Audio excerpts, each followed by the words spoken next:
Back on Rebel headquarters, we've got another great guest for you guys. Now we're going to Andrew Sneathern. He's running in congressional district number 5 in Virginia. I'll tell you why that's so important in a second. But Andrew, welcome to the show. Hey, thank you, Jank. I'm really excited to be on here. Thank you, brother. So your district's interesting in a couple of different ways. First of all, it's Charlottesville.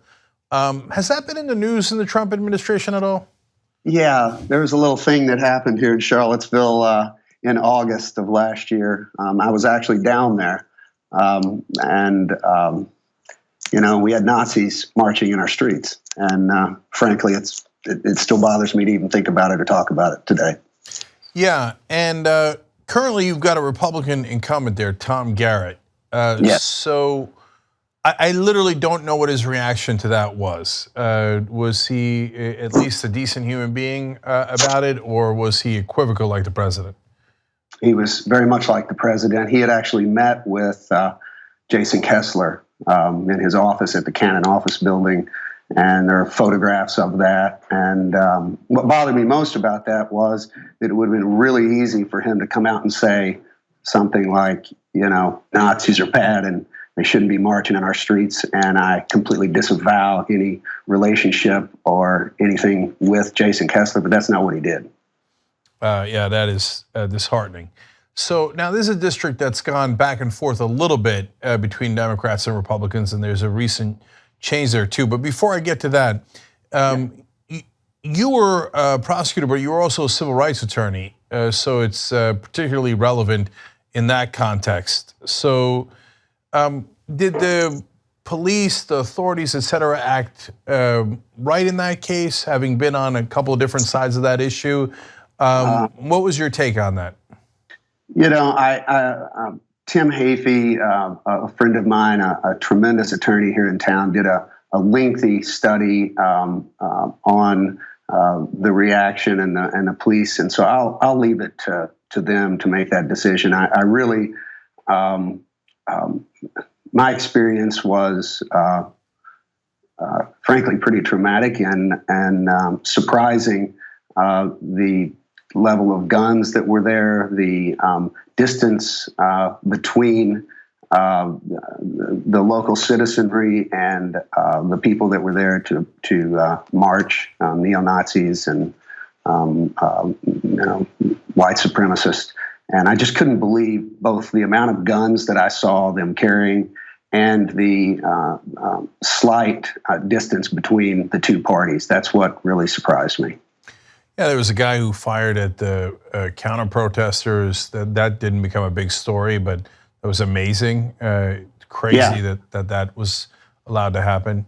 I was literally 20 feet away from where that guy fired that shot. I heard it. I didn't see it. It happened so quickly. I didn't see it myself, but I heard it, and I actually have a video. I was taking camera shots. I have dozens of shots that I took that day, and I actually think I caught that pop on the video. So, talking to you, sitting in that district, it feels, and this is strange because it was already brutal and terrible and stuff, but it feels even more personal because right where you are, they came in and chanted, "The Jews will not replace us."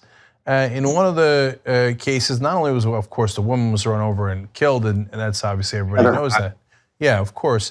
But again, an untold story that didn't get enough attention was at one point the neo-Nazis were marching around a temple in town, and there were the rabbi was there, and there were other people attending the temple there, and there's Nazis in Charlottesville marching and saying the Jews will not replace us, and blood and soil around a Jewish temple. It's just unreal. It's unreal. It's we fought these wars. And I honestly, where they started in the park, and once it was declared an unlawful gathering, where they marched out and walked along, they came right beside the synagogue, and people were inside there and felt trapped. I've talked to a number of them, and it is an unbelievable thing to witness. And I want to also say that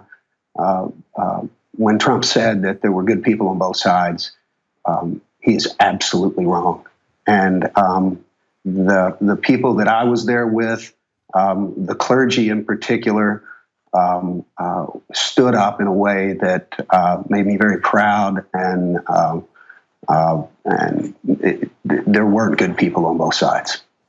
Yeah. So now let's talk about the history of the district a little bit, because you got a Republican representing it now, but that's the district Perriello represented for a while, right?